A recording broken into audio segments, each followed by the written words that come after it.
This is a 2-bedroom po sa Bayshore Residential Resort 2 Phase 2. Pasok po natin, meron po tayong smart home.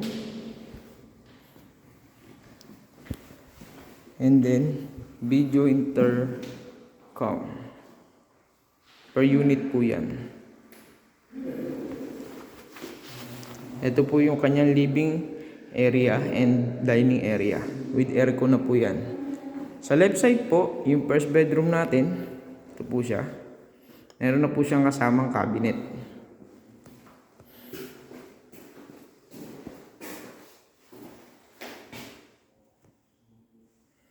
And aircon. Yan po yung sa first bedroom natin. And then dito naman po sa left side, ito yung kanyang toilet and bath.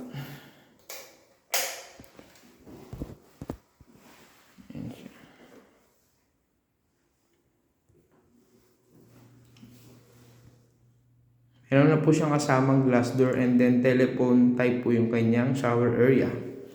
And then dito naman po sa second bedroom, ito po. Sa left side, yung toilet and bathroom niya. Ayan po yung kanyang glass door with telephone shower type, bowl, and then lavatory.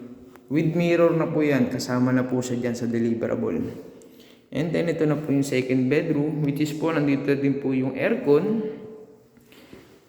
Ayan. Ito naman po yung balcony. And on the other side po is yung ating cabinet. Ayan. Modular cabinet po ang tawag dyan. So yung kanyang balcony. And makikita nyo po, ang laki po niya. And then separate din po yung kanyang aircon sa spacing po. Facing amenity naman po siya. Then, puntahan po natin yung kitchen area. Ito po. Ito pong side na to is yung ating dining area. And then, dito naman po is yung living area. Ayan po siya. With aircon na din po yan. As ito naman po yung ating kitchen sa left side.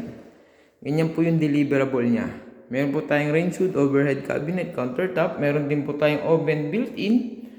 And then, dito po, meron po tayong 4 cooktop, electric cooktop po siya. And then, may view po yung ating kitchen. Habang naghuhugas kayo, may view po tayo ng amenities. And then, ito naman po yung water sink. Ayan po yung mga cabinets natin. And then the countertop cabinet. And then dito naman po yung maid's room. Ayan po siya. Ito po yung maid's room natin.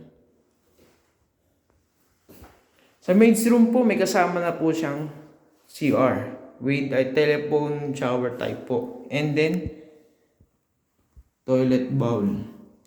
And then, ito naman po yung washer area, which is nandito po yung sa washing machine. Pwede rin po siyang gawing storage. Ayan po siya.